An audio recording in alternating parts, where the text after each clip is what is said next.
Have you tried the M16A? Was what I was greeted with the last time I was at Draper's. An M16? Where on earth did you get one of those things from? Was my reply.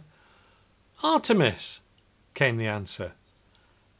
Hang on, since when have Artemis been manufacturing military assault rifles? Then I received that quizzical, what the hell are you talking about? Look. The Artemis M16A PCP air rifle. Then the penny dropped, like a ton weight.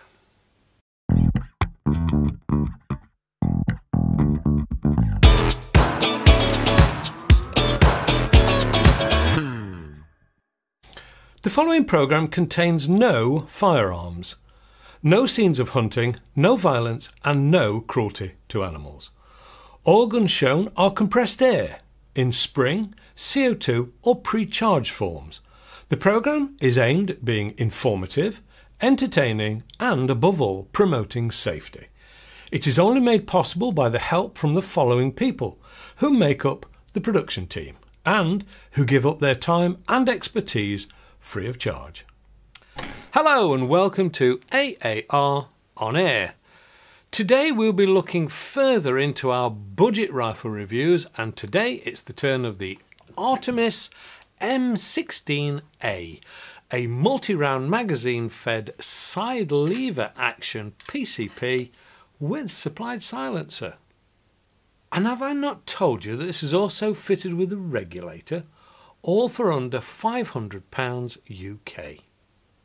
As I said on the previous programmes, not everyone can afford a £1,000 to £200,000 air rifle, and yet would love to be able to move to a PCP or a pre-charge setup rather than a Springer maybe.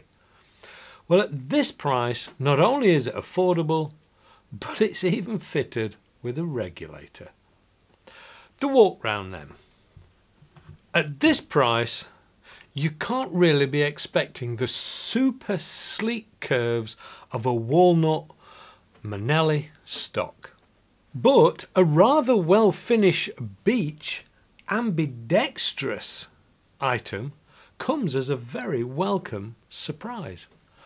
And whilst it's quite square, it is very smooth and would equal some more expensive guns on the market.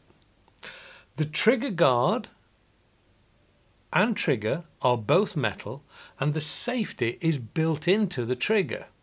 Not a favourite of mine, but it does function perfectly well. The trigger is a two-stage item with a pull weight out of the box of just under £2. The gun itself weighs a waif-like 3.1 kilograms unscoped and is about 960 millimeters long.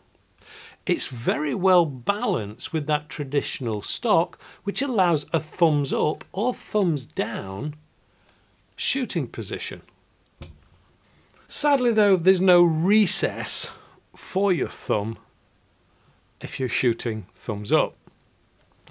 But let's not forget, this is a budget gun. Underneath the smooth, non-checkered stock is the filler port for the large 350cc tank. The gauge on the underside is not the fill pressure gauge though, it's the regulator gauge apparently.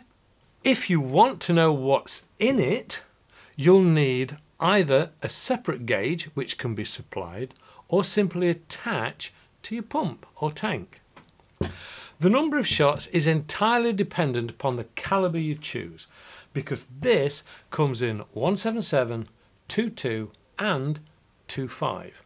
And whilst this is the sub 12 foot-pound UK version, this rifle is also available in higher powers where allowed. So, sorry, no figures on the shot count I'm afraid. But at 350 cc's and a maximum fill pressure of 250 bar, I can only say the shot count should be more than adequate. Naturally, the barrel is rifled and is also threaded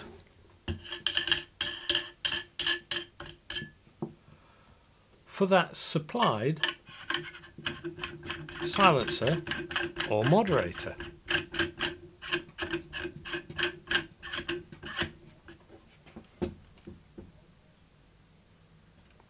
Which is quite a neat item. Now at this point it's probably worth pointing out or highlighting that it's a non-standard thread, so fitting aftermarket silencers would be a little bit more complicated than you think. The side lever is not quite as smooth as a Weihrauch, but it doesn't have any rattles or clunks and has never missed a beat during my time shooting this. Now this is the .22 caliber version and comes with an 11 round magazine, which is simplicity itself to use. It feels a little like a budget day state item. Thankfully there is no fiddly putting one pellet in reverse first, then twisting it around and needing all 10 fingers and losing 3 in the process. It's simple and better for it. You just need to drop your pellet in, but it is worthwhile noting you do need to just press them home slightly to prevent them catching in the magazine.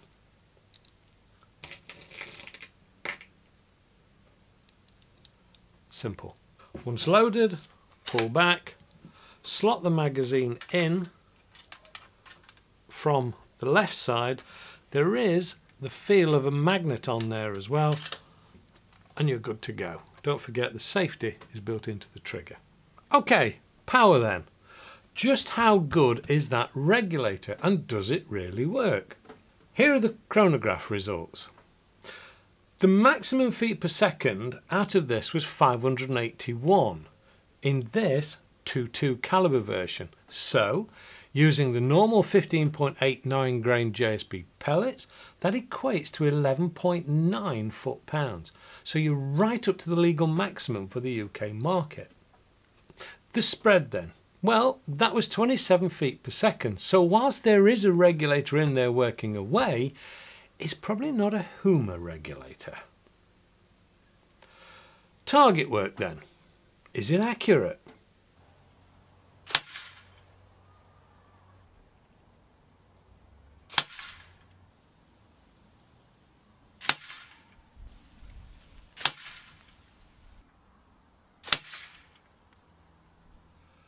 For a 22 caliber or .22 caliber, the accuracy is more than good enough for a spot of target work and, of course, pest control out to serviceable distances of, say, 30 to 50 metres.